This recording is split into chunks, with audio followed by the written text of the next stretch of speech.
La création d'un nouvel opéra au répertoire est un fait rare. Il s'en crée en moyenne 2 par an en France. Limoges va avoir le privilège d'accueillir Aliénor. Cette œuvre lyrique, fruit de 3 ans de travail, est programmée 2 soirs fin juin à l'Opéra de Limoges.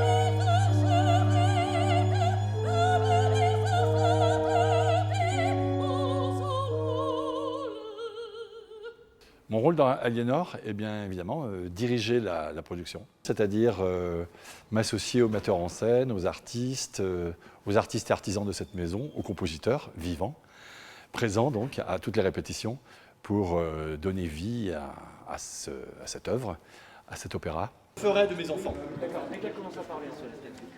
Ah oui, alors attends, gardez-le jusqu'à l'attaque des cuivres. Elle va dire, je ferai de mes enfants. Premier accord. Le défi, il y en a toujours plusieurs. Le premier défi, c'est qu'on se trouve face à un ouvrage que l'on découvre pour la première fois. Donc on a le défi à la table, on découvre la partition, donc on est devant un univers complètement vierge. Alors évidemment, même si on a fait tout un travail préalable, littéraire, un travail musical, ensuite on fait un travail d'analyse de la partition.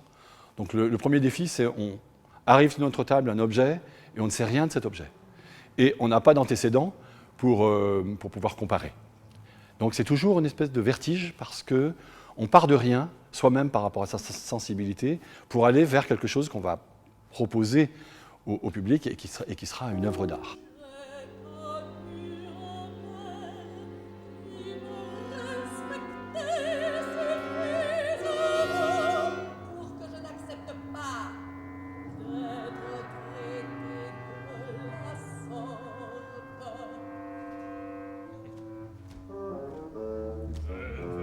Aliénor, œuvre lyrique d'Alain Voirpy sur une mise en scène de Christian Frédéric, propose au public de revisiter un pan de la vie d'Aliénor d'Aquitaine, figure historique importante de la région. Elle n'aurait pas pu se créer ailleurs, bien que Aliénor avait déjà une valeur universelle, puisqu'on sait qu'elle a vécu aussi en Angleterre, qu'elle s'est déplacée en Europe du Nord, en Europe du Sud, jusqu'à Jérusalem. Elle a suivi son premier époux à Jérusalem.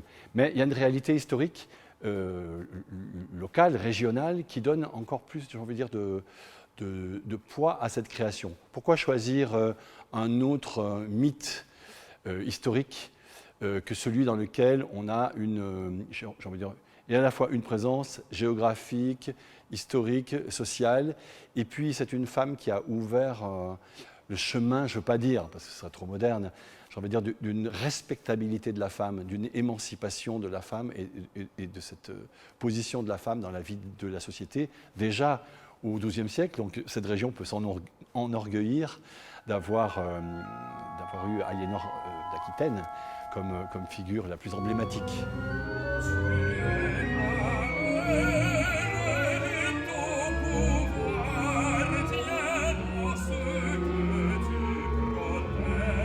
Il se trouve que dans cette œuvre, il a été prévu qu'un seul bonhomme fasse 3 rôles principaux, à savoir donc, comme vous l'avez dit, Richard Cœur de Lion, Henri II Plantagenet et un voyageur occitan, qui est une figure un peu christique, une figure de lumière, comme ça. Et il se trouve que c'est vrai, ça marche dans le lieu, puisqu'on n'est pas loin de Chalut, où Richard Cœur de Lion a pris sa flèche létale. Voilà, je suis très heureux parce que moi quand j'étais gamin je regardais le Robin des Bois de Walt Disney et donc à l'intérieur pour moi Richard Cœur de Lion c'était le grand roi couvert de gloire qu'on voyait à la fin revenu des croisades. Là il se trouve que c'est un tout petit peu différent parce qu'il est adolescent là dans la pièce. Donc vous vous sentez moins lion.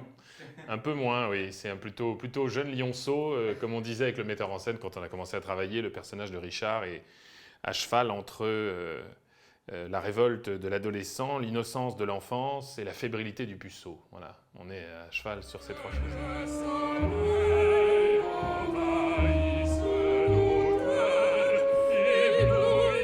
Le retour de l'opéra à Limoges marque le retour du spectacle vivant, cette alchimie unique entre artistes et public. La finalité de notre métier, elle est dans le don. Et s'il n'y a personne pour recevoir, c'est comme si vous prépariez un grand dîner avec plein de convives et que personne ne vient.